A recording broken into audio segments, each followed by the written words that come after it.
Member for Burnaby South. Thank you, Mr. Speaker. Many words have been used to describe Bill Blaikie. Giant, legend, pillar. He was a giant in our movement, both in physical stature, as has been alluded to, and in his deep commitment to justice.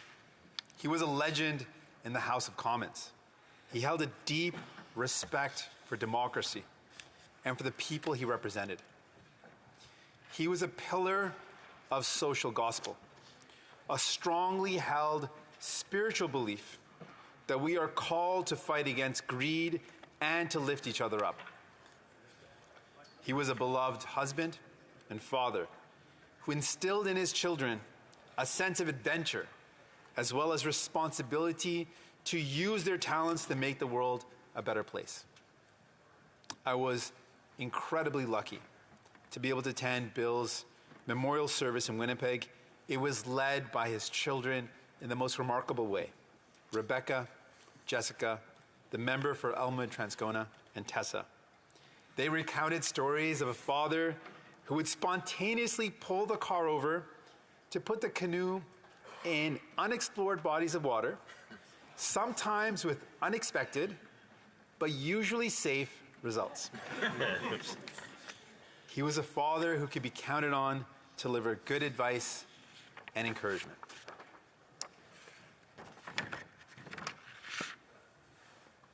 And a father who had a passion for social justice and a deep love of nature, qualities he passed on to his children.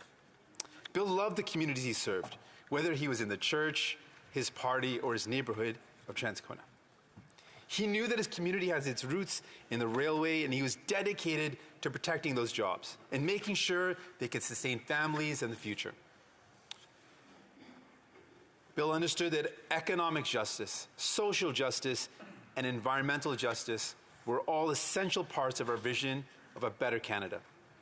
He was a leading voice against the increased globalization. He warned against the dangers of a race to the bottom, where greed and profit were the priority, and people and the environment and protecting them against exploitation was seen as a barrier to free trade. Bill was also a passionate champion of our public health care system. As the NDP health critic, he was instrumental in pushing the Liberal Health Minister at the time, Minister Bégin, to introduce the Canada Health Act to protect Canadians from having to pay for healthcare services.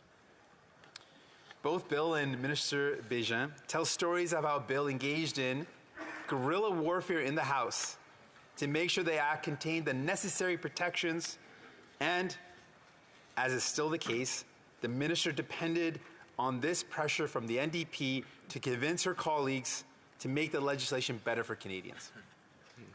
Before it was ever fashionable, Bill was an environmentalist.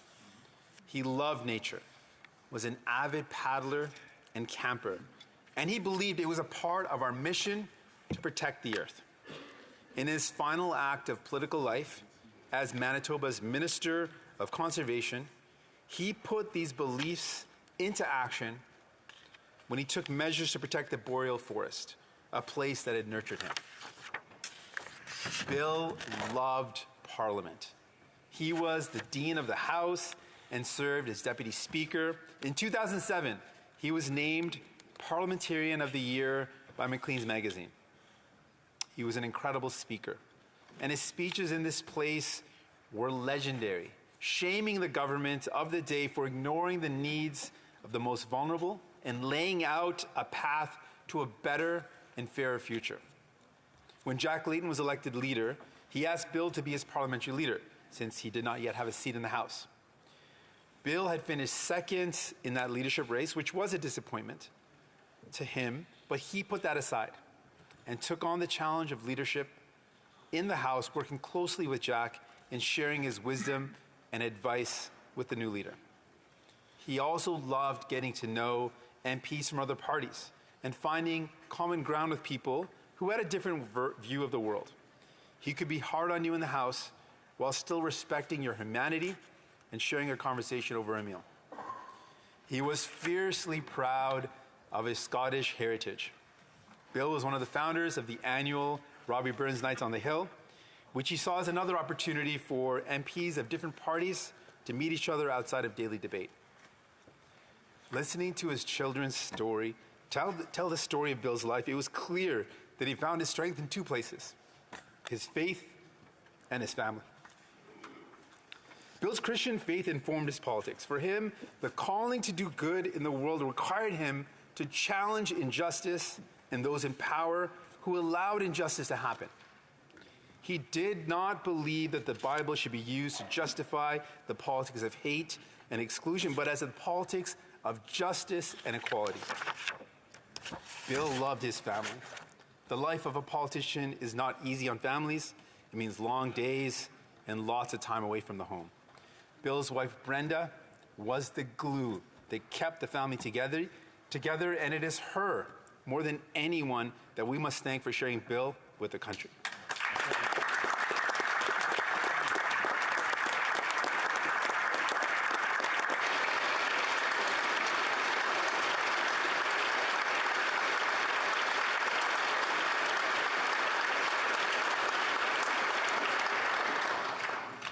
Bill delighted in time with his kids, being fully present for them. He made sure their time together was filled with bike rides, camping, and canoe trips, and sharing stories of his family and childhood in Transcona. We are so fortunate to have Bill's son, the MP for Elmwood-Transcona, in the House and in our caucus. He carries on his dad's legacy, speaking truth to power, standing up to injustice, and always defending the interests of the least powerful. Like his dad, he doesn't suffer fools gladly, but when you win his friendship, you know he'll always have your back. In his final years, Bill cherished time with his 4 grandsons, Robert, Owen, Noah, and Emmett. Throughout his battle with cancer, he made sure to find the energy to make memories with the new generation of Blaikie kids.